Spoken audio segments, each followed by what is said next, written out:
The Badge to the Bone podcast contains adult language, mature themes, psychological nudity. Viewer discretion is advised. The opinions expressed here are ours and ours alone. Buckle up.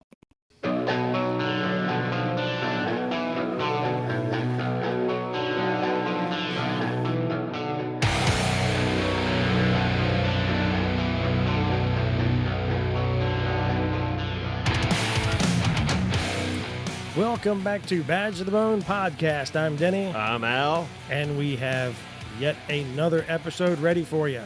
Al, are you ready? I'm ready. All right, let's kick it off. Buckle up. I've given up on society, up on my family, up on your social disease. I've given up on the industry, up on democracy. Done with all your hypocrisy. So, we have a pretty cool guest tonight. I think so. Yeah, I have not met him until now. Well, I hadn't until I was at the Impact to Trauma for Law Enforcement Conference, and we were having, and I told you about it, we were having an instruction. They'd asked a question, and we'll get into that because it was the Dunning-Kruger effect, and that's what kind of sparked it off. And our guest, he chimed right up. He knew exactly what it is and really dove in about it. And then he, really started giving a pretty stern, view, I guess, of what's going on with that in police leadership. And then what really caught my attention is when he stood up right there in front of everybody and said, "Who's the chief here? Raise your hand." One other guy that raised his hand. And he said, and that's the problem right there. We're here, we got this, and we're the chiefs. So I was like, we need to talk to him. Yeah, well, I remember when you came back, and unfortunately I wasn't able to go, but I remember when you came back and you told me that story, and I was like, ooh, my ears perked up. So I thought that was great to have a police executive leader, a chief, recognizing that and speaking on it was awesome. So, without further ado, we have Chief Handley here from Buena Vista Police Department, and we had to practice the pronunciation there. Yeah. Buena Vista. But Chief, thanks for joining us. Hey, thank you very much for having me, fellas. I'm really happy to be here. I appreciate the opportunity. Yeah, it's awesome. We are excited to have you. And, really, I think maybe we can just kind of dive into how we linked up. And that's what the conversation was that Dunning-Kruger effect. Yeah, man. So all right. So I'll add this before we even kind of get started for listeners. I'm a bit of an academic nerd. I'm a cop, been a cop a long time. I was a paramedic before that. And before then I was in the Marine Corps. But, my mother always pushed education. And so I've been a lifelong learner. And so sometimes I tend to go really into the weeds. Just stop me right there when you're like, hey, yo, man, that's great. Nobody understands what you're about to say. So just, let's move on to something else. Like, what's your favorite beer? I'm good with that too. Your favorite movies, I can talk about that. But so the Dunning-Kruger effect is actually something that I came across in my own reading. And it's kind of a simple concept. And any of your listeners, you can Google the Dunning-Kruger effect and look at the image. So, right, you have the opportunity to click on definitions or websites, but go to image and you'll see this image of what the Dunning-Kruger effect looks like. And it's basically an XY axis, right? So it's that thing you see in your very, very early economics classes. And if you were a nerd in high school and you took econ, or if you were in college and you took econ, you saw graphs. And that's kind of what it looks like. And on the y-axis, which is the up and down line, right? It talks about confidence, like how much confidence do you have? And on the x-axis, which is the left and right line, it has knowledge. Well, the Dunning-Kruger effect is basically this. There are people that have exceptional levels of confidence in their knowledge, but they don't have any knowledge. And that's the problem, right? So they believe they're the smartest people in the room when the fact is they're about as sharp as a bag of marbles.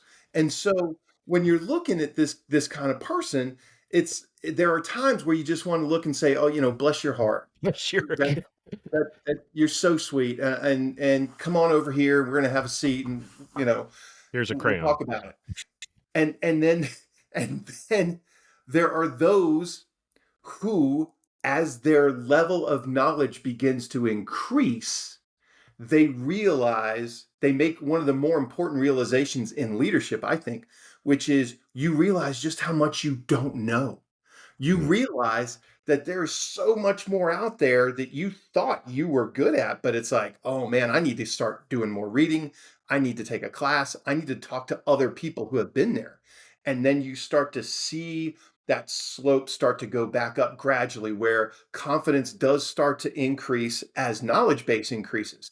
Here's the problem. The ultimate problem with the Dunning-Kruger effect is this. You can be a guru in your industry, your chosen field, whatever that looks like, and you'll never have the confidence of the person who is down at the very bottom of the knowledge level, which is what we call the peak of Mount Stupid. I did not make that up. I cannot take credit for that. That is what's in the Dunning-Kruger concept, right? So that's what that is. And as our speaker, who is doing a really good job, I highly recommend this conference for anybody that's interested in this type of information. And so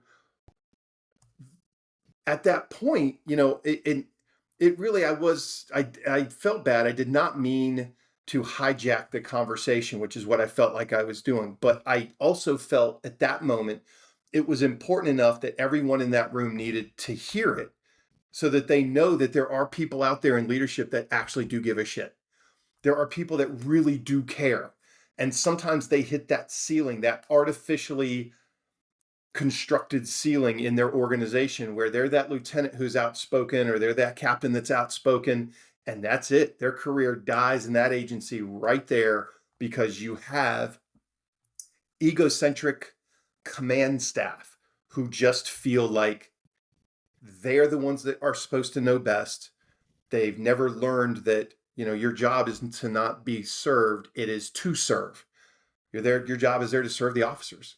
And so, as we were sitting there in that conference, and, I just thought, you know what, I'll do this. I stood up and I was like, how many, by show of hands, how many police chiefs are in this room? Now, I would say there's probably at that point, maybe between 80 and 100 people in the room. I don't know. It was a good sized ballroom, and it was reasonably full. One other person raised their hand. So me and one other guy. And that's the problem. That's kind of what the crux of this conversation is that there's this disconnect in law enforcement leadership that is part of what's killing our organizations. It's hurting our officers. It's hurting our ability to serve the public and the community. It's hurting service delivery. It stifles innovation. It's just bad for everything. And we have to do something. Something has to be done. Somebody has to say something. Somebody has to do something. And I feel like it's part of my responsibility as a new police chief to do that. So here we are. We are so glad that you're here, because it's a perfect bookend to our last guest. And the question that I posed to him, I will pose to you. I think that at toxic levels, this is a very substantial contributing factor to law enforcement mental health struggles. That being said, how did the profession get here? Because obviously we're here. We agree upon that. We're here. I would argue that it is probably getting worse, not better. How did we arrive at this point? So all right. So let me give you this anecdote. So I have a master's degree in mental health counseling. I was actually in a MBA program at I was at Old Dominion University. I was at a big school. I love ODU, go Monarchs. I was in the MBA program at Old Dominion University, and we had a significant traumatic event at the organization I was working for. We had one officer who was shot and killed, another officer who was shot while he was recovering at home from a fatal car crash that was not his fault, that had just happened maybe 2 or 3 months before this. Another officer that encountered this suspect who went hands-on with this suspect and ended up getting in a shooting that was like face to face, like they were eyeball to eyeball when the shooting ended up happening. And I was working, I was doing some work with crisis intervention team training, right? So that's how I ended up doing the peer support work, and we did a bunch of stuff. We did a bunch of stuff with VA LEAP. Big shout out to VA LEAP. If you don't know anything about Virginia Law Enforcement Assistance Program, big shout out to VA LEAP. My boy Chris Scallon. Okay, so Chris and I go. So Chris and I go back. That's kind of how I even got started with CIT and mental health stuff. He's like, "Hey, you think you'd be pretty good at this?" I'm like, "Sure, I'll go. I'll try it." And that's how I got started. So after we did all these debriefs, I was like, "Man, I think I'm in the wrong profession. I think I probably should switch over to mental health." I took one class. I was hooked immediately. Started doing my master's work in that. So fast forward to doing some projects, and I'm doing a focus group with officers. Okay, now this is an anonymous focus group. What we say here stays here, that kind of thing. And I was talking about stress, and it goes right with what you're talking about. We're talking about stress in law enforcement. What's causing us to be stressed? Where is this coming from? What is happening? This is before George Floyd. This is before we started to see some of the really significant events that have happened in the last couple of years. And I got a lot of good responses. And as we're winding down at the end, one of the officers looks at me and says, "Everything we say in here stays in here, right?" And I responded, "Yes, this is for my schoolwork. This is not, command staff things. This is completely anonymous." And they said, "The biggest stress I have at work is the command staff." Here we go. Yeah. They're like, "I can deal with citizens. I can deal with the media. I can deal with social media. I can deal with complaints. What I feel," and here's when we talk about trauma responses in the brain, right? We go down to the biological response that we give when we're involved in trauma. They're so worried about the command staff stabbing them in the back or throwing them under the bus, whatever quote you want to use with that they're paralyzed with fear to work.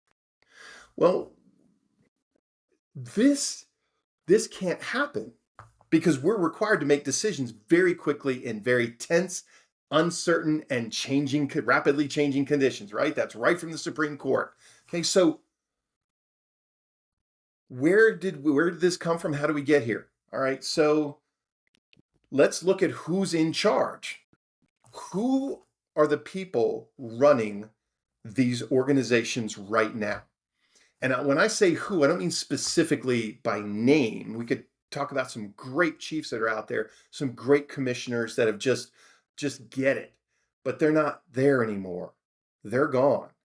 So who are running these? When we look at gender, age, socioeconomic background, educational background, if we look at this and take a snapshot, what are we going to find? Now, I don't have data that I could sit here right now and spew off about that response right there. But what I can say is anecdotally, which is based on my own observations, working with multiple departments and departments where I've taught, departments where I've worked, other agencies I've worked with, we're looking at generally men, generally white, not always, generally in their 50s, about. Okay, maybe a little older, maybe a little younger, depending on where you go. Right.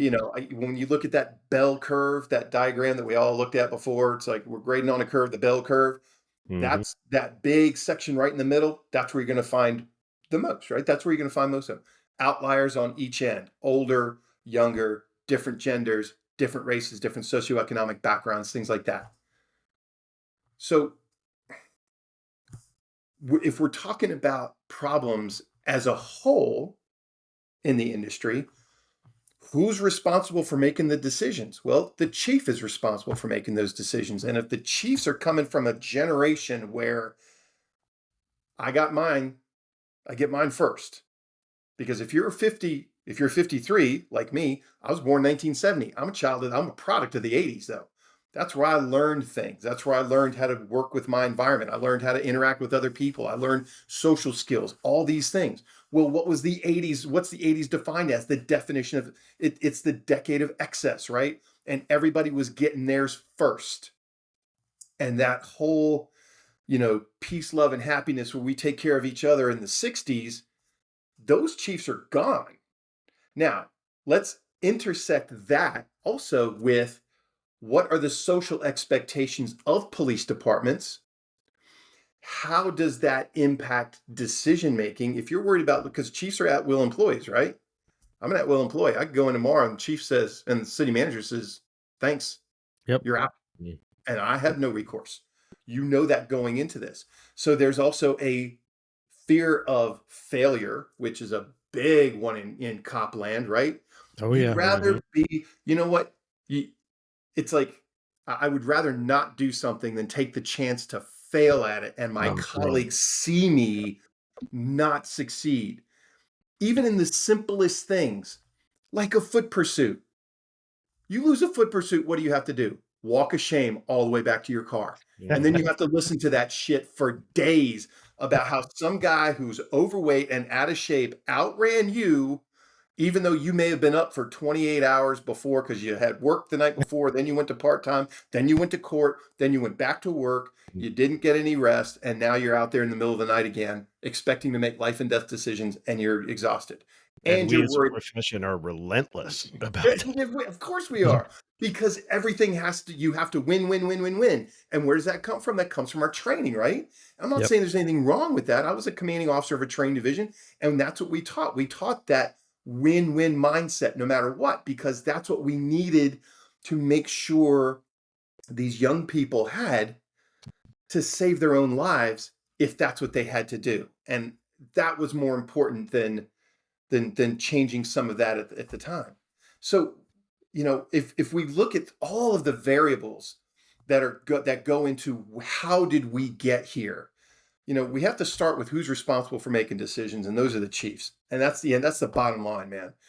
They are responsible for most of what's going on. But it's not just them. It's not just their whether they're ego driven or not. There are so many things that you have to take into consideration as a chief. I just think, the question is a phenomenal research study waiting to happen. We had that conversation Yeah. with the last episode, where I personally maintain that the data is probably out there to support this. The data is out there to show that we are creating a lot of our own mental health problems. It just hasn't been collected. And I could agree with that. As a person who is a data-driven decision maker, and continues to go to school and do research projects and do these things, I would submit that it wouldn't be that hard to figure out. You could probably get demographics from chief executives at law enforcement agencies without getting too personal to them, so they would still be willing to answer, and then ask what their concerns are, what their fears are. Not concerns, because if you ask, well, chief, what's your concern? Oh, recruitment and retention and budget. Okay, that's the same bullshit you hear from everybody. What really keeps you awake at night? Dear God, I just don't want one of these young people to do something stupid while I'm not there. Okay, well, how do we fix that? How do we change that? How do we help them know better? How do we help them learn? Now, I will tell you, we talk about generational issues. And one of the things that I know listeners would say, and they'll stick to their guns on this one, the younger generations just don't get it. They're entitled, they're this, they're that. They're not as tough as we used to be. I remember in 2000, when I started my law enforcement career, after being a paramedic and after being in the Marine Corps in the 90s, And officers looked at me and said the same damn thing. Yep. Mhm. Yep. Yeah. You don't know what it's like to do police work. I'll tell you what it's like. You guys think you know everything and you just want this and you want that. And there actually is data to support why people coming into police and law enforcement now behave in a manner that they do. And I'm not going to say that it's all one factor, but when we talk about access to information and instant gratification, we talk about the internet, right? I Mhm. remember the very first time I saw the internet and I thought it was the greatest thing in the entire world. And all I was doing was playing like Tetris or some dumb shit like that. And I thought this is the most phenomenal invention ever, not even understanding what I was looking at. But imagine if you grew up and every question you ever had was answered on your phone the moment you thought of it. And Mhm. now go into an environment where that's not how things work. You don't get that. You have to make the situation happen. Just like when we have defensive tactics training scenarios, that you're making things up. This is dynamic. Young people aren't used to that. And so our training has to kind of focus on, all right, I know this is what you're used to, but this is how things are in the real world. And this is how things go now. I just think that I think we give this younger generation kind of a bad rap. Um, I think we do. Hell, I could be wrong though. I've been wrong before. You know. Yeah, I would agree with that. I mean, I had a lot of younger officers that generation that were on my platoon, and they were some of my best officers. Mm-hmm. So a lot of it's individual based, but there is a difference. I mean, I do see a difference in the generations, and there always is, but I don't think it's as stark as people want to claim it to be. And I'll tell you, so right now I'm in a jurisdiction that's much smaller. I am the chief executive, so it is my responsibility to set the culture for the organization. One of the things I did was I sat down and I sat down and had an informal conversation with everybody that works in that department, every single person, and just sit down and ask them. It's like, so what do you want to do? What do you want to do here? Do you want to stay here? I'm not going to blackball you if you want to leave. And we all know why chiefs processes are confidential. Because if your city finds out that you're looking for a job somewhere else, you have just created that artificial ceiling that you will never get past. Or if you are a chief, you don't have the protection of civil service or a union that can assist you with that, you may be gone. So, what does that say about trust? And trust is the basis for relationships, and relationships are the basis for good police work because it's our relationship as an organization with the community that they trust that we're doing the right thing on their behalf, even if sometimes it looks a little rough, because it does. That where is that trust? And so again, if the chief can't even trust his own boss, how's he going to trust the officers? And if the officers don't feel trusted, why are they going to want to go out on a limb for the chief? So it's this vicious cycle.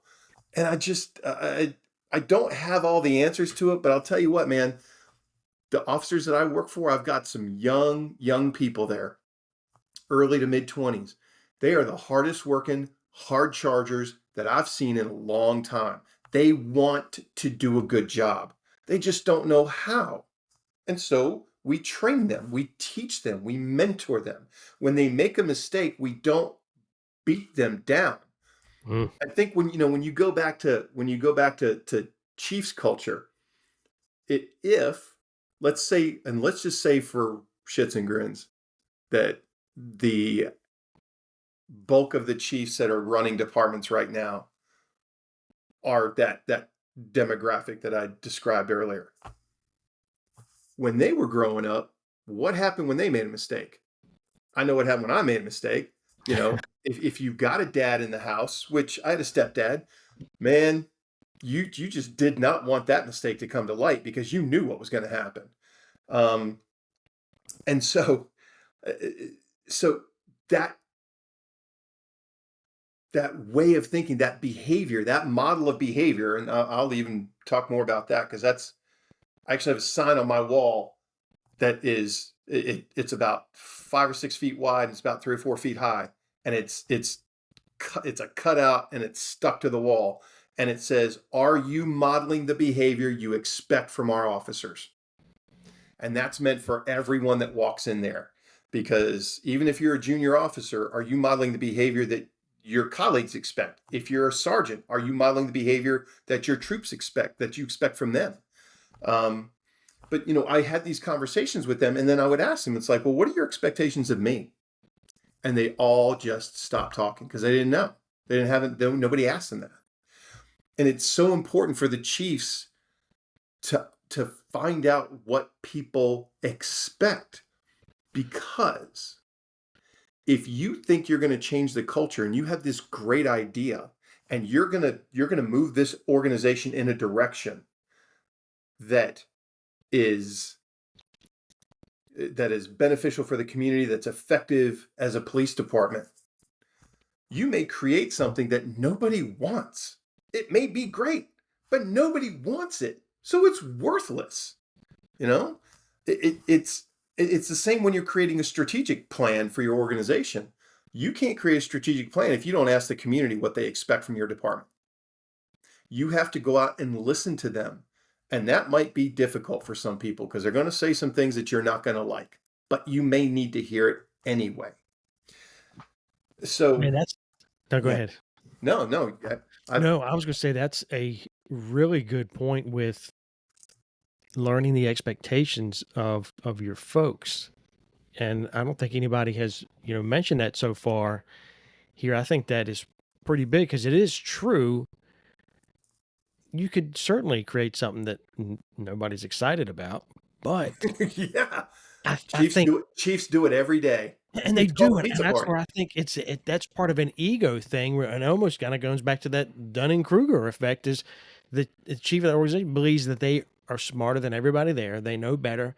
I know what this organization needs. I know what we're supposed to be doing.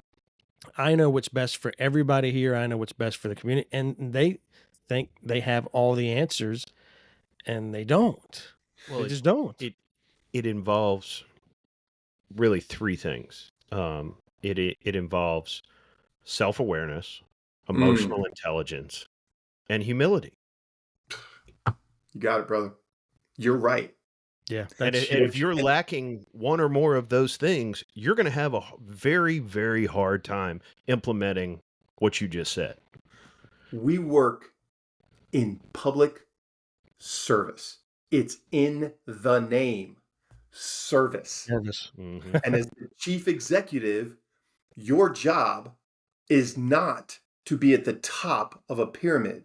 Your job is to be that base layer that supports everything else that comes over it, right?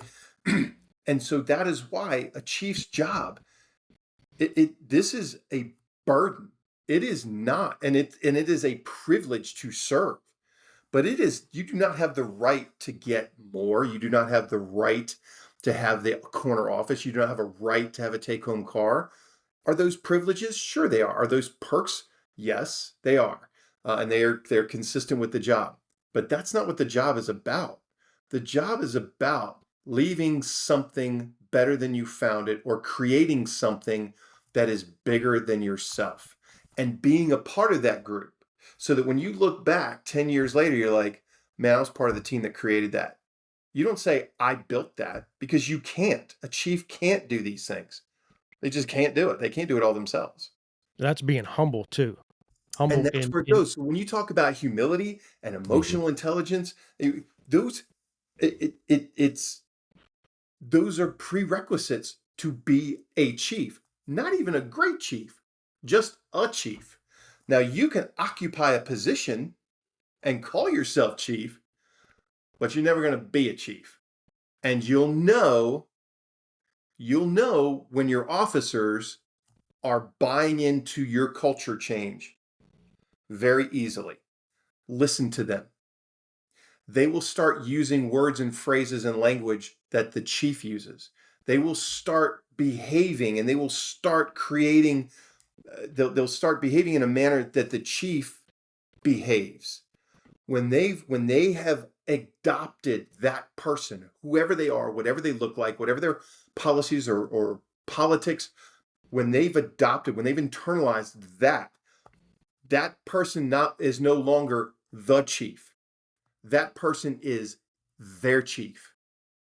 And when you can achieve that, you have done some good work. And that is not easy. That is never easy. No, that's definitely tough. But it's not unattainable. No, Certainly not unattainable. no, No. it is attainable. It's not easy. There's Nothing that's being talked about here sounds even remotely unattainable. No. It's not. So here's the thing. Leadership is simple. It's not easy. Hmm. And I can't take credit for that. That would be Admiral Bill McRaven. Phenomenal writer, great speaker. If you've never looked up Bill McRaven's work, just go to YouTube and type Bill McRaven, make your bed.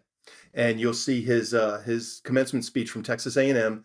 Fabulous speech. Very simple. Making your bed. I know that. Very simple. Make your bed. That. Yep. Make your bed. Very I simple. apply that with my 10-year-old son every Sure. day. Sure. But Much to his consternation. and at that, as long as we're talking about somebody like Admiral McRaven, here's the thing.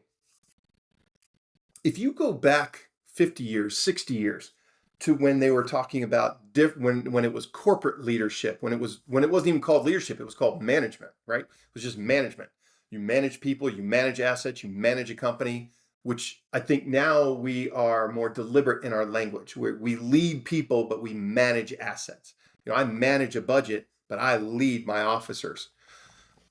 The writers that were coming out of those times were already saying all of this. Nothing we're talking about is new. If you go back to Robert Townsend, if you go back to Douglas McGregor, if you go back to Peter Drucker, if you look at any of their work, it's all the same stuff. Know your people. What are their expectations? Create a plan, create a vision that you share with people. Exercise humility, understand emotional intelligence, and be able to reach and connect your people because they're the ones doing the work. I used to tell every young officer that was moving into leadership, that was becoming a sergeant or a new lieutenant, I would always tell them, like, look, you're not going to be able to do the work. You can't. You have to work with the people that you are there to serve. They're the ones doing the work. The officer on the street is the most valuable asset in a police department, period. It is the most valuable thing a police department has, is a independent, critically thinking person that is out there on their own, making decisions, helping people, without that somebody over their shoulder. That you can't get better than that. But you're not going to have that if you don't take the time to invest in them as people. That's why police departments all have the same problems, because they're mostly people, right? When you look at police budgets, what do 95% of the budget goes to what? Salary and benefits. The last 5% is really when you're talking about training and equipment and classes and things like that. So what do we spend the most money on? People. What do we invest the most in as chiefs? Training and equipment and accreditation and shit like that, instead of the other way around. Man. That's not to say you shouldn't be training your people. I'm not saying that. Sure. But I know of chiefs that spend a lot of time themselves going to trainings that they don't really need to. And I get it, sometimes trainings are in really cool places. That's fun. But at the same time, why would you go to a training that you could send a rising lieutenant to, who you're grooming to be a good captain later on, so that good captain then creates more leaders, right? When we talk about different leadership styles, we talk about different leadership theories. right? We talk about transformational leadership, which I'm sure you guys probably heard of. You know, transformational leadership, the purpose of transformational leadership is to create more leaders so that when you're gone, you will have left that place better than it was because you created good people that are great caretakers for the organization. So, No, I think that's huge. I mean, I always talked about that with that succession, having that, if you leave today, this place doesn't miss a beat mhm. and picks up right where you left off. It's in a better spot than it was when you got it, and it just keeps driving forward. But it doesn't seem like that happens. They don't prepare for it, and then Yes. you end up starting all over again. Why do you think Constantly. that is? Why do you think it is that people don't want that to happen? They're threatened that they're going to prepare somebody to replace them, or they're going to be Mhm. shuffled out. It's all jockeying for position, and Mhm. I've got to hold my position. Self-preservation. That's I gig a lot of leaders on self. They're overly concerned with their self-preservation Mhm. as opposed to putting myself out there to make the agency the best it can be. Exactly right. That's it. And anybody that wants to debate that, I'd be willing to have that conversation anytime. But I really believe exactly what you just said, which is it's threatening to think, well, if I'm not here, part of my again, when we talk about human behavior and we talk about modeling behavior and we talk about what motivates people to behave a certain way, the fact that you're no longer needed, that's depressing for some people.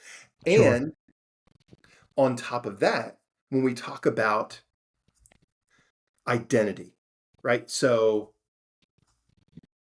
police departments breed identity crises. We create this thing where it's like, hey man, law enforcement is what we do as a career. And yes, we in the academy, we train from the very beginning. The people you hang out with will be different. Your circle of friends will start to shrink. Some of the people you hung out with in college or in high school or before you got here, they're no longer going to want to be with you. And you're going to have to kind of make some hard choices about that. And then, we've got thin blue line stickers on everything, and we've got cop culture, and we've got all these things. We build this identity so that when you are a young person trying to find your way in the world, and this is your very first job, this is what it is. You're a cop. You're a cop before anything else. And we take pride in it. And I'm great with career pride. I think we make a mistake. I think we do a disservice to our people as leaders when we let them know, or when we don't let them know, I should say, one day law enforcement will be done with you, whether you want to be done with it or not. We are just passing through these organizations. My department, my current organization, founded in 1892. The chiefs that came before me are pictures on the wall. One day I'll be a picture on a wall. People will Mhm. not remember who I was. They will not, there won't be this great lasting legacy, not at the department, but there can be a lasting legacy with individuals. And by that, I mean this. If we are honest with our people, if we are teaching them how to be better than us, if we are telling them and pushing them to be better than we are, it's almost like we're taking on a parent role with these officers, right? Every parent wants their kid to have it better than they did. As a chief, I want my officers to have it better than I did. I want them to be smarter. I want them to be better trained. And what I'm already seeing in the very short tenure that I have here is that message has taken hold. And I want them, as they're growing up and creating their own police identity, to understand that's only one part of them. It's not everything. You're still a father. You're still a husband. You're still a mother. You're still a whatever you are. There's more to you than just what we're doing here. And I think that when we look at generations of police officers, kind of like, that have been around that 20 plus mark, that 20 plus year mark, especially when you get to the 30-year plus mark, that's all they know. That's all they know. Here's another research study I'd love to find out. And this would have to be like through the National Institute of Health or something. How long, what is the average life expectancy of a career police officer after retirement, and is it correlated with the amount of time they've served? Example, if you've been a police officer for 20 years and you pull the plug and you're like, that's it, had a great time, had enough, I'm going to do something different with my life. Should you have a longer life expectancy than someone who says, I was a police officer for 38 years, I loved it, I've done this, I've done that, and they retire, and 5 years later, you're reading their obituary? I mean, I don't know. I think there's actually some information on that somewhere, maybe not so much with their years, but I believe there is some.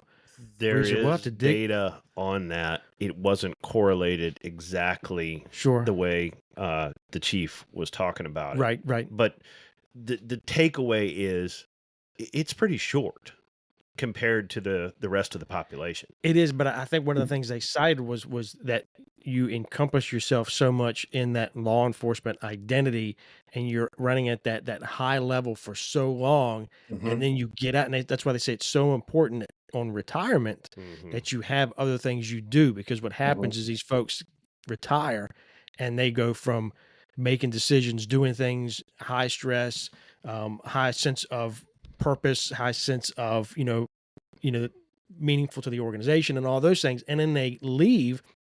Now you're just the average Joe on the street, and they don't have anything to fall back on, nothing to do, and their health just declines. And I don't think, but yeah, I think there definitely needs to be some solid. And there's very solid data on when we talk about health issues. Since we did touch on that, there's decades of research on higher levels of cardiovascular disease, higher levels of other types of lung diseases, higher levels of mental health issues than in the general population. Just like you said, yeah, it's greater in our industry. It is greater than in the general population, which creates a need for additional research. And there's so much out there. And so here's another issue with our culture, is that this research, this data is out there. It's waiting to be dug up.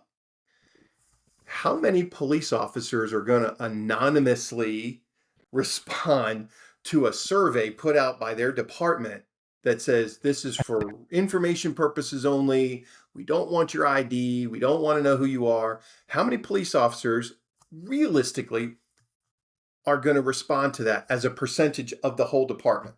A single digit percentage, maybe. Very small. Yeah. The ones that are on their way out the door that know, it's like, fuck, if they find out who I am, I don't care. What are they going to do? Put me back in patrol? Okay.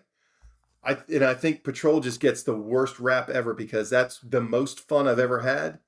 That's where, that's where police work is. Now, I loved investigations, and don't get me wrong, but people get a bad rap about going back to patrol from a specialty. And I tell you what, every time I went from a specialty back to patrol, if I got promoted or something like that, it was just so much more fun. It was so much more enjoyable. You have such a better impact in the lives of your officers. And then as you go up the chain, the hard part is that you don't get to do that as much, because you have to take care of so much other stuff, which is why being a chief is not a right of all of these benefits. It's a burden, because if you want to stay connected to the troops on the street, you have to make extra efforts, and it takes more time. You don't get an 8-hour workday. You don't even get a 12-hour workday. You have a 24-hour workday for the entire tenure of your administration. And part of that has to be spending every day, staying connected to the officers and asking them, how are you? What are you doing? How's your wife? How are your kids? Going to events where you are out of your official capacity and letting people see you as the chief, as a father, as a husband, as a grandfather, whatever that looks like. It's important to be vulnerable. It's important to be open and honest. That, I used to tell officers all the time, look, man, I have messed up a lot of things in my police career. I've never fabricated anything. I've never lied in court, nothing like that would violate our ethics, which is just a core shattering idea for me. I can't even understand how that happens. But you make mistakes because you think you're doing the right thing at the time, and you go back and look at the policy and you're like, I wasn't even close. I really screwed that up. And you pay your tax, whatever that looks like. And I would tell officers all the time, I'm like, look, man, don't worry about it. Once the sting of your first suspension wears off, the rest of them really aren't that big a deal. And they would look at me like, what? I'm like, oh yeah, I remember the first time I got suspended. And they're like, Cap, what happened? And earlier I mentioned your legacy at the department may not last, but your legacy with officers will, like individual officers, and they'll carry that with them. I will tell you right now, Captain Mike Young, Captain Paul Galligan, Detective Rick Malbin, those, and now Sheriff Joe Barron, he was a lieutenant at the time. Those four people led in a manner that I model myself after today because they were authentic, they were genuine. They weren't soft. Don't mistake authentic and genuine for easy. Mike Young dipped Copenhagen and never carried a spit bottle. That guy was hard as nails. And I remember he told me, as I'm a young detective, just transferred in the bureau, man, I thought I was everything. I had that shiny detective badge. I was like, hey, look at me. I'm a detective now. So I catch a suspension day for missing court, and he sits me in his office and he looks at me. He's like, so what are you learning from this? I was like, well, sir, don't miss court. He's like, son, this is bigger than that. He's like, you're going too fast. He's like, this is what we call a speed bump in the road of life. And you need to slow down and think about what you're doing. Act intentionally, behave intentionally, speak intentionally. Think about what you're doing, and then carry out your actions in a manner that is, that you would want other people to do. And I'm like, man, brother, that was 20 years ago. That is Wow. how impactful that one conversation was with me. I will tell you, if Mike Young called me any time of the day or night for any reason, I'd be like, yes, sir, I'll be there. I don't care. I don't care what it is. Same with Paul Galligan. Same with him. He's just hard, intelligent, just quality individuals. And I look at them and I think, that's the kind of chief I want to be like. I want to be like them. And they stayed connected. So Captain Young. So I have a son who has cerebral palsy. He's just a dynamite kid. But he spent the first 3 months of his life in the NICU at Children's Hospital in Norfolk. And one day, I'm at work. His mother calls me on my flip phone. That's how long ago this was. Calls me on my flip phone and says, do you know Captain Young? And I said, yes, my boss. Why? And she said, he's here feeding Ross at the hospital right now. Oh, wow. He knew that I was going through this medical issue, and I was still showing up for work. I was still carrying my caseload, and he was on field command. It was on a Sunday morning. That's why he was working. He was on field command, and he goes up to the NICU at CHKD to see my son. I was like, that's it. That's the kind of guy I want to be like. And I think we lose our way as chiefs, move up that chain, and there's more and more responsibility. Yes, there is. There's more and more expectations. The decisions are tougher. They impact people on a much more interpersonal level. There's politics involved. There's a lot involved. But you know what, man? You knew that when you applied for the job. So you don't get to complain about it. You can vent to your colleagues. You can vent to your spouse. You can vent to your dog. But you knew that going into this. You do not get to say, well, I shouldn't have to do that, because you knew it. And if you don't do it, you're doing a disservice to your officers. And that's going to play out later when they have to make critical decisions at moments that there's nobody there to tell them what to do. They will at least act ethically. They will act morally. They will act in a manner that they believe is the most responsible thing they can do. And that's all we can ask of these officers when they're out there on their own, understaffed, right? Overworked. That's all we can ask for them, is to try and make those decisions. But they won't do that if we don't model that behavior for them, if we don't show them how much we care. This is kind of going Jerry Maguire, right? Like, fewer clients, more interpersonal. But that's where the disconnect is coming in. And as I stood up in that conference, and I'm like, this is what I'm talking about. Chiefs are the ones that need to know this. That room is filled with officers on the street, the ones who are having mental health issues. They're in a trauma conference learning about trauma that they have. They already know it. The Yep. Chiefs do too. That's the secret they don't want you to know. The Chiefs do too. None of us are unscathed. None of us are unscathed. We all are carrying our own baggage. They just don't want to admit it because in our generation and at our level, they think, well, that implies weakness.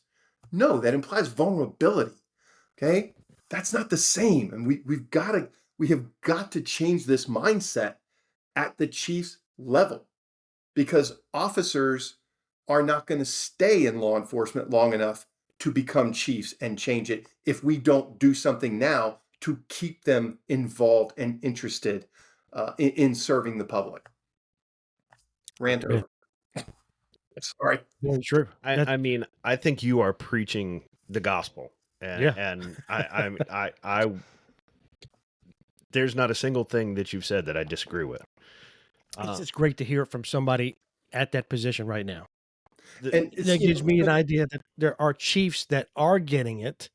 Unfortunately, there's a large section that are not, but some are. So that makes me have some hope that maybe there are some slow breakthroughs here where people that are getting this and understanding it are getting in the positions to make some of these changes. I can cite those people that I had as leaders in my career that modeled everything that you just talked about.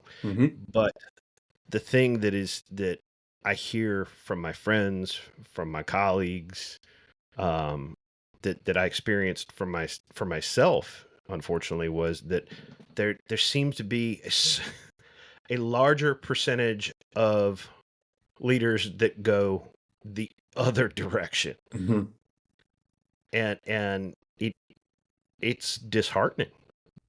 It is. And so to the younger officers that I talk to, and I still, I made it a habit to be a mentor.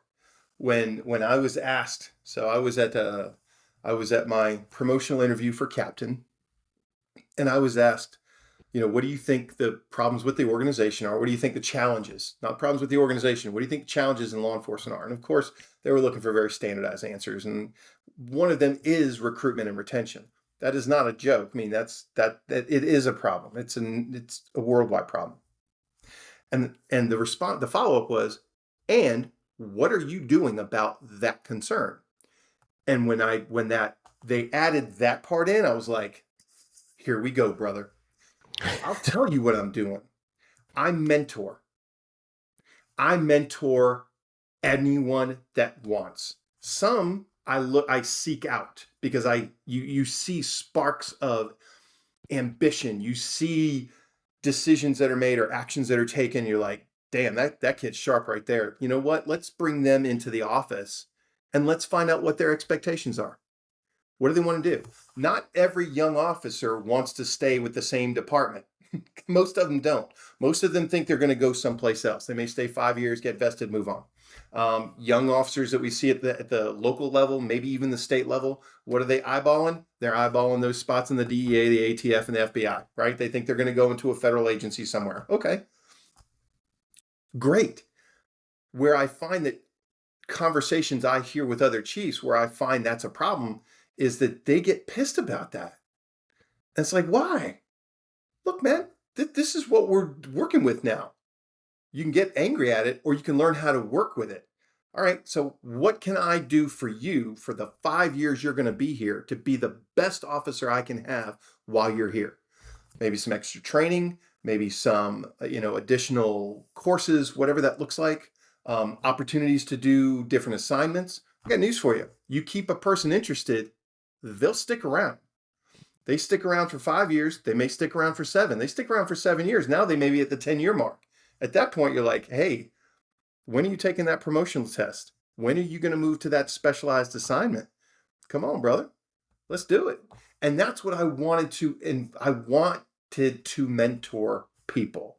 And I felt like the people that I tried to assist, they were very receptive to it. Are they better officers to this day? I think you'd have to ask them. I couldn't tell you. I can tell you this, they were receptive to the things that I was trying to give out. And, one of the things I definitely did was push education.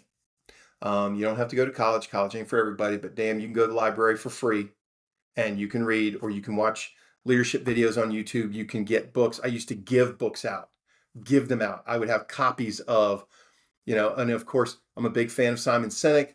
I know he's a newer guy, right, relative to some of the other names I mentioned, when you go back to the Druckers and the McGregors and so forth.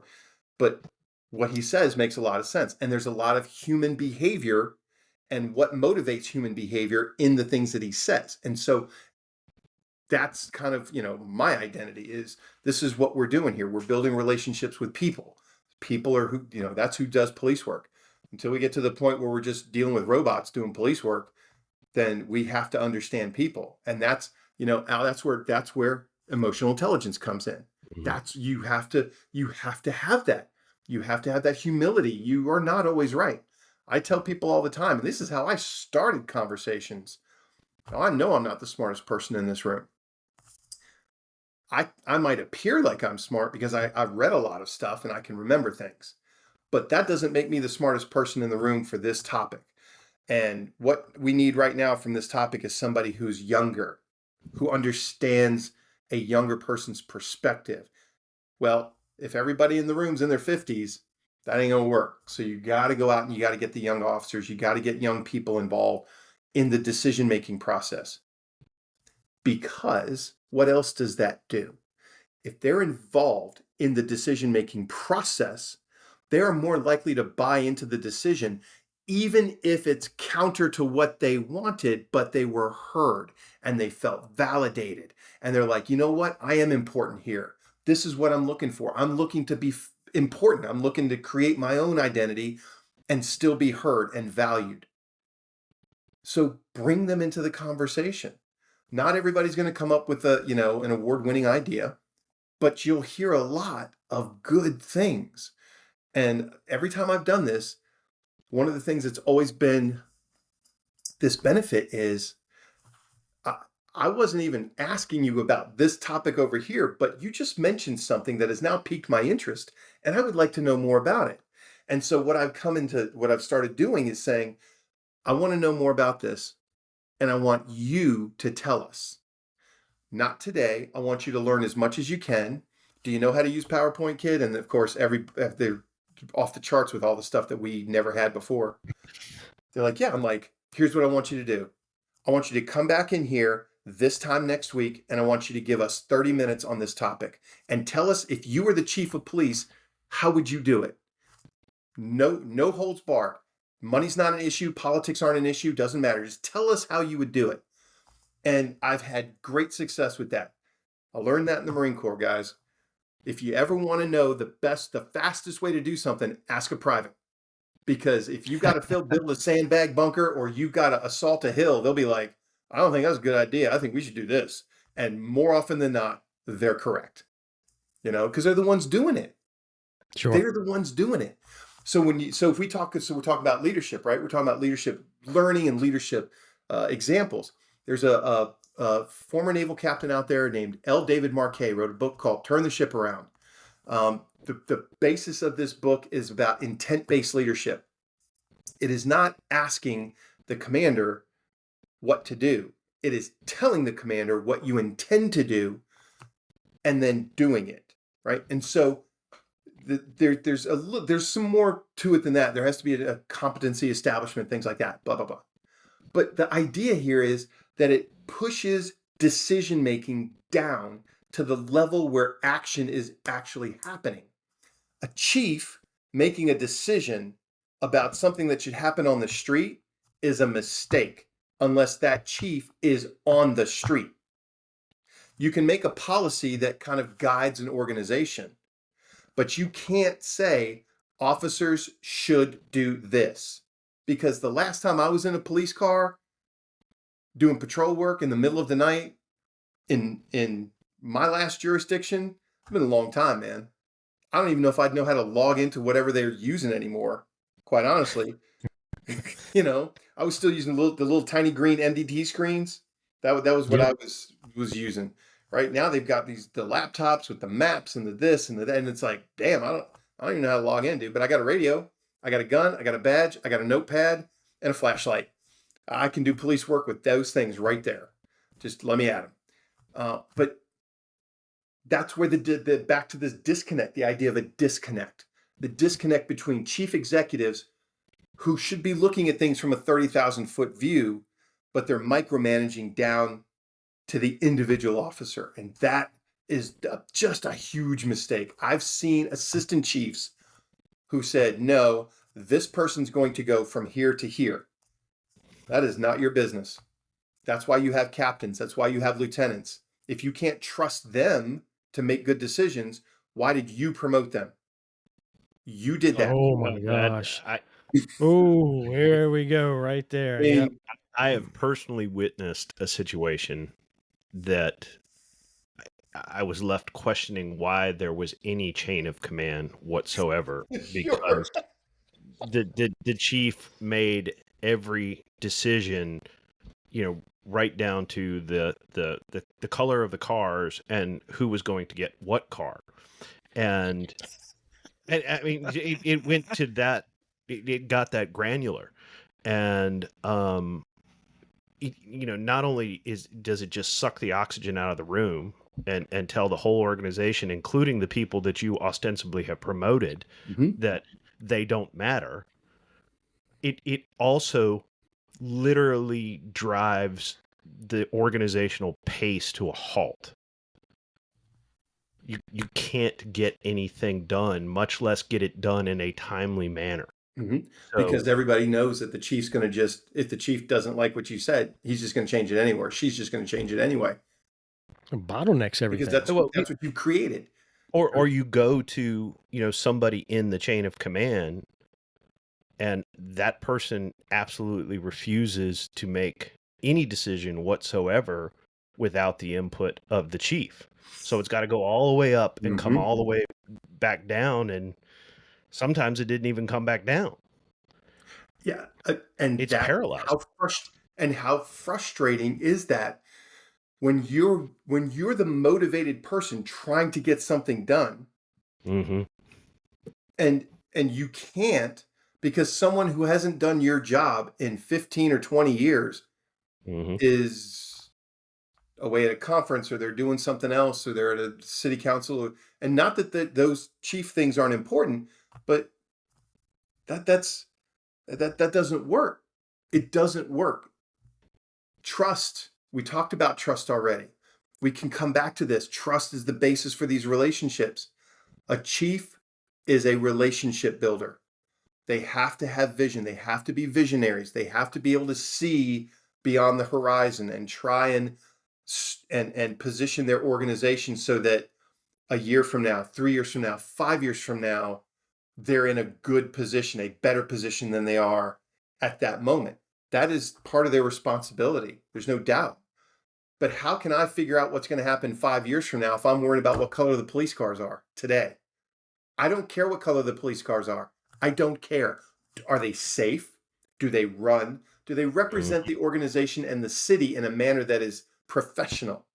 Yes. Okay. Guys, you pick it. What do you think it should be?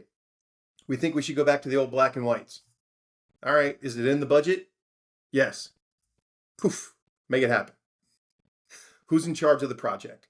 That's the other thing that I think, chiefs can really learn when it comes to success. It's like, I'm trusting this project to you. This is for our organization. Do the best you can. If you have any problems or someone keeps you from doing that, then you come back to me and I'll take that barrier out of your way. Okay. I used to have this great sergeant in homicide. His name was Danny Williams. And Danny Williams would say, and he was a good country boy. And Danny would be like, don't make me have to put my stripes on. Because if I have to put my stripes on, things are going to get ugly. Yes, that's true. That's true. A chief wears that rank for a reason. They're there. They're entrusted with it. Every so often, you got to use it. You got to put that rank on and go out there and be like, my troops need this, and I'm going to fight for it. or my troops are trying to get this done and you're keeping this from happening. Now, and it doesn't happen every day. It does happen often enough that it's something you have to be aware of. But that trust, man, and if you promote somebody to a position of mid-level leadership or higher leadership, and you just kind of, for lack of a better word, you just castrate them, and they'll just sit there and they'll wait for you to just tell them what to do. And now you're paying $60, $80, $100,000, $120,000 in some cases for somebody to just sit there and do nothing when they're getting paid to make tough choices, and they don't do it. And Chiefs got nobody more but themselves. I had a debate on my age that we used to have some of those issues where you had some supervision that got promoted that were just, had a hard time making decisions and really, and sometimes they would get put into these safe positions. And I remember asking, and I used to talk to my dad about this. My dad was 43 years. He was a sheriff for a long time. And I used to pick his brain because he was at that different level. And I said, why are they going to put this person that, everybody knows, they're having a hard time making decisions. They're not strong in a position. He's like, well, what happens is they don't want to make the hard decision, and they put them somewhere they can survive. So they'll put them in these positions where they don't have to make the hard decisions and they can survive. He said, unfortunately, as time passes by, eventually they're going to wind up in a position where they have to make some serious calls and decisions, and they're unable to do it. And it becomes a problem. And I used to ask, well, then why are we promoting them? And then I'd get the answer back, go, well, we have spots open we got to promote 5 lieutenants, and we only had so many people put in. I'm like, well, run short. If you've got 5 lieutenant positions, you've only got 3 people that you feel confident being in a position, but don't promote those 3 and put some acting sergeants and not some sergeants in an acting lieutenant position and hold that until you find who you need for there. But we're just going to fill them with whoever we got. And that used to drive me crazy. Brother, so you made several points there that I've brought up before in previous administrations and been literally just knocked right down. One, it's better to work short than work bad. Okay? Amen. Because so true. Because what you find is that the person that you promoted, for whatever reason, it does not matter, that is not qualified to take that position, creates more work that has to be cleaned up by other people who then become resentful of you because you put that person in that position, and now they have to clean up after them. And it's like, really? You could have promoted me, or maybe that person's not ready for a promotion yet, or they're not eligible yet, right?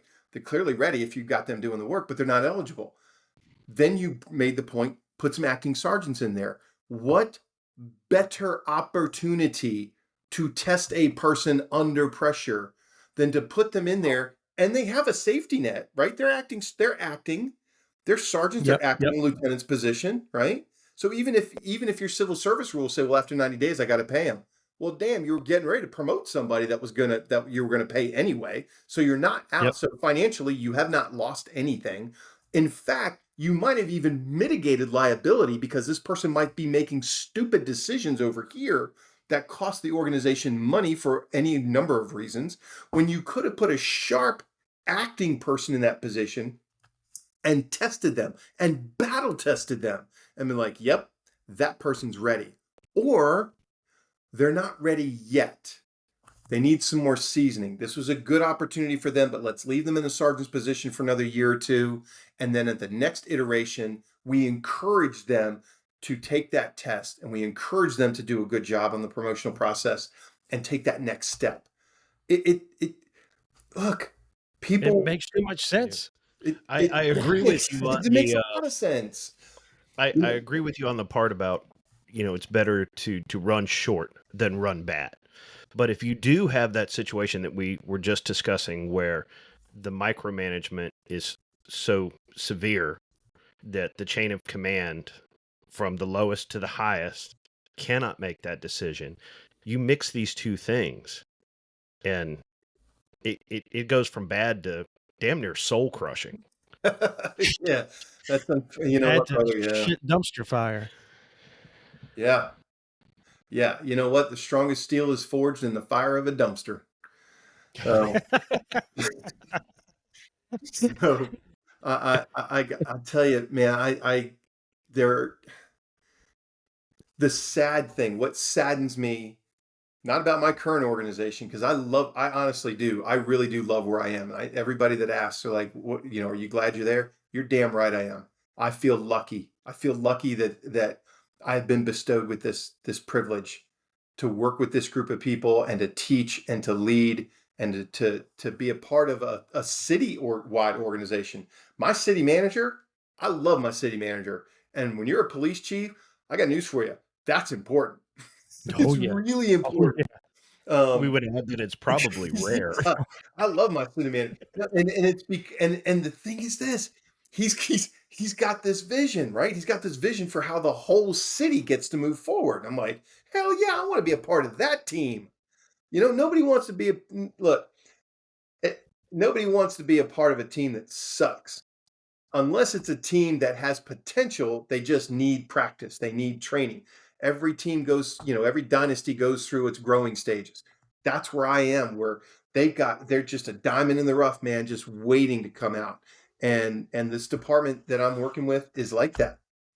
But I believe that this department is not a stepping stone for me. One of the very first things I wanted to make sure was very clear to them is that I'm not using this as a springboard for another organization. And I know sometimes chiefs do that, and that's unfortunate. It does a disservice to them. It does a disservice to the organization because chiefs are like, or the officers will look at them and say, they're just passing through. And they will almost dismiss Yeah. them with the wave of a hand immediately. Like, yep, 5 years from now, that one will be gone. A new one will be in, and we'll be doing new patches or new policies, or now we're wearing hats when we weren't, and whatever it looks like. We'll change the colors of the cars again. I don't know. Richmond City PD. Yeah, we went through all that. Yeah.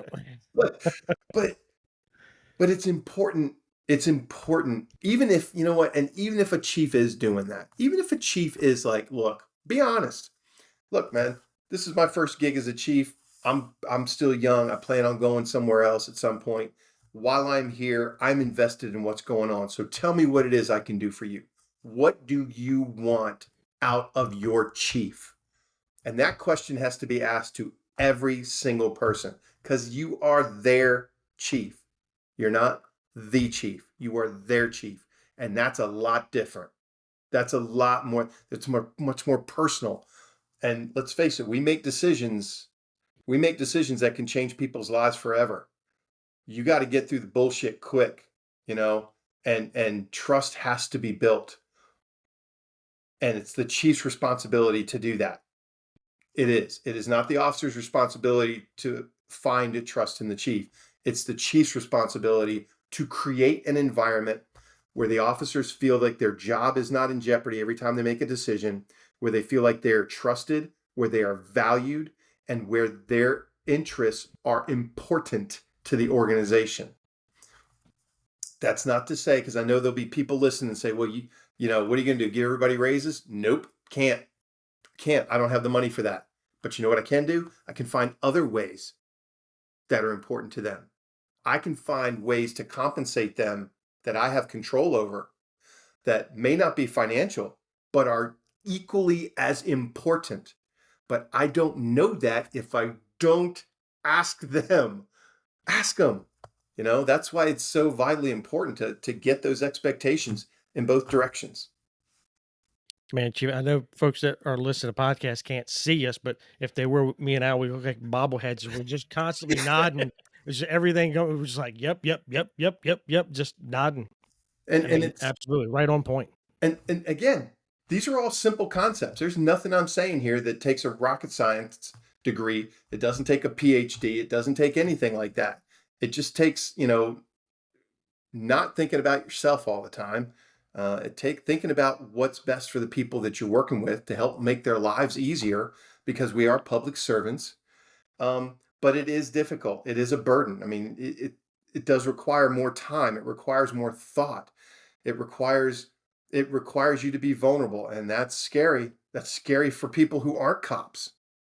Yeah. Even more so for those of us that are. So Man, well, we've been going for quite a bit. Sir, you like Denny said, we're sitting here like bobbleheads. You're truly doing the Lord's work. I'm very happy to hear some of the things that I've heard tonight. Yeah, Well, I think your agency's lucky to have you. I really appreciate that. Thank you. That means a lot. Thank you. But and we definitely support y'all. Hope you know that we're going to be thinking about y'all. I think you have a lot of great things coming for Buena Vista PD. Thank you. Oh, Thank yeah. you very much. And I appreciate that you're approaching it from a servant leader standpoint. Mhm. But you talked a lot about data tonight and research and things like sociology and psychology, and I kind of get all nerdy about that stuff myself. So Oh yeah. I enjoy hearing that perspective. So thank you. Absolutely. I really appreciate the opportunity to be here. This was a lot of fun, and I always enjoy having conversations with people, even people that, even if people do have different perspectives, especially if they have different perspectives, but if they disagree, I should say, with what I'm saying, I'm certainly willing to listen because I don't have the monopoly on all the good ideas. Other people have good ideas, and I may not even understand them where I am in my education right now, right? So this is a great opportunity. I really appreciate it. If you get any pushback and you get people that say, man, screw that guy, fine, I'll meet him out in the parking lot. No, I'm just kidding. But I thank you very much for this opportunity, and maybe there's a opportunity for us to work someday in the future. If you're a data nerd, man, I got lots of ideas for projects that I'm trying to work on. Yeah. Well, we will talk. I think we'll be Right. talking. Yeah. We're definitely going to stay in touch. I'm trying to get this dissertation finished so that I can present it at IACP in Boston next year. That's not because I Nice. really want to present at IACP, but I love Boston, man. Boston is an awesome town. If you haven't been, I strongly recommend it. Nice. But yeah, we're trying to, but I think that's part of it. I think chiefs need to see other chiefs who are like, hey man, there's a different way to think out there. And if you're thinking, if you go back to McGregor and you're thinking theory X and theory Y, right? If you're thinking all of your people are just automatons and they just do what you tell them to do, your way of thinking is on the way out the door. That's why your officers are leaving. They're not leaving law enforcement either. They're just leaving you. They're leaving your department. So They're going to leave you and go to another department. That should be a sign right there that you're not doing everything you can. So that's my last Well, note. I hope your views are contagious at IACP. Definitely spread that while you're there, but we're going to stay in touch. Yeah, man, I love that. I think we need to stay in touch and maybe hash out some of these ideas. Plus, I'd love to keep up with how things are going on your agency there. And Sure. And we might have to have you on again. All right, brother. Hey, man. We can talk about this so long, we still got more to talk about, so we'll have to bring you back on again. I'd be happy to do it. And I really appreciate this, guys. Thank you so much. It was really good talking with you both. Even though I You as kind of well, talked at Chief. you. Thank you so much. All right, thanks, guys. Thanks so much for Take coming care. on. All right. You guys take care. Man. I'm so impressed. Oh, man. That was good. I mean, shit. I like to think I don't impress that easily. I'm impressed, and I love the discussions of data. Yeah, no, I mean, that would be just so great to have that. Yeah, And not only that, but encourage you to know that data is being collected, that we're working on it. It shows progress. yeah, and just the honesty of being a true servant leader, adopting that model and really walking the walk. Definitely. Yeah, no doubt. I thought it was really good. It was really encouraging to hear that kind of talk from a police executive, Oh yeah, from the chief of an agency with those views on leadership and the deficiencies in law enforcement leadership and how to overcome those. That was just really good. and I hope he can get traction within the law enforcement community to address some of these problems that we've discussed on this show Yeah. many times. Yeah, and I think that's where it starts too. It starts with one, and then there's two, Mm-hmm. and then you have 4 or 5 that are coming on board with you. This is how we need to be leading our agencies, and hopefully it spreads from there, and we start to reverse. Yeah, and I think we can if we, it just comes down to, how much courage do you have? How honest are you willing to be? That's a big one, and that's self-awareness that you talked about.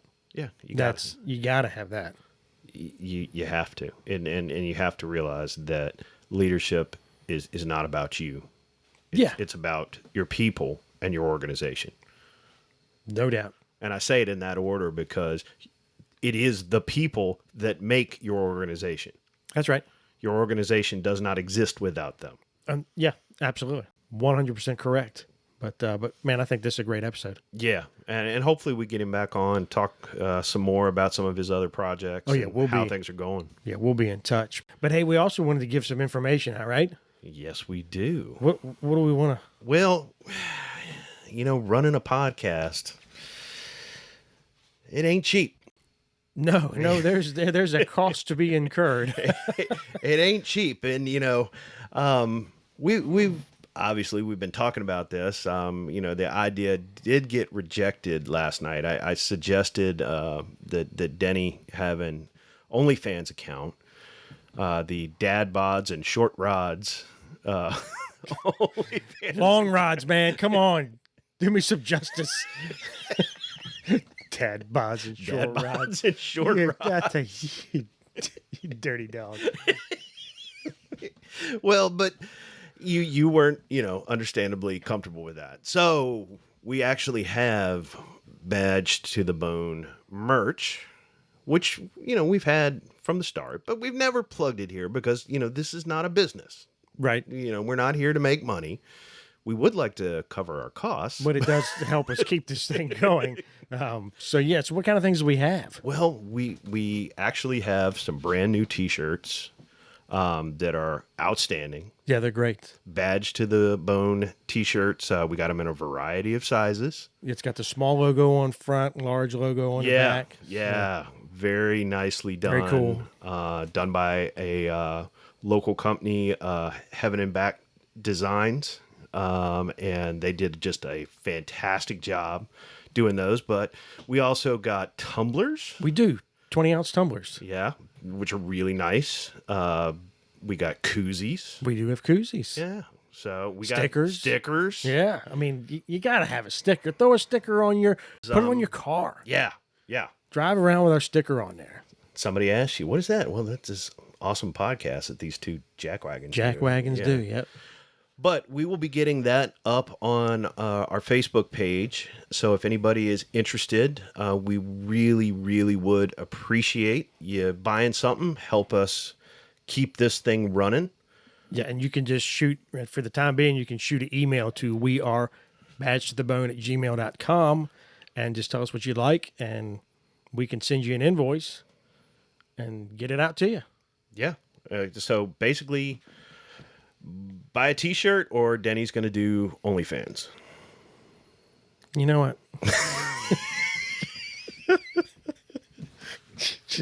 You're just not right.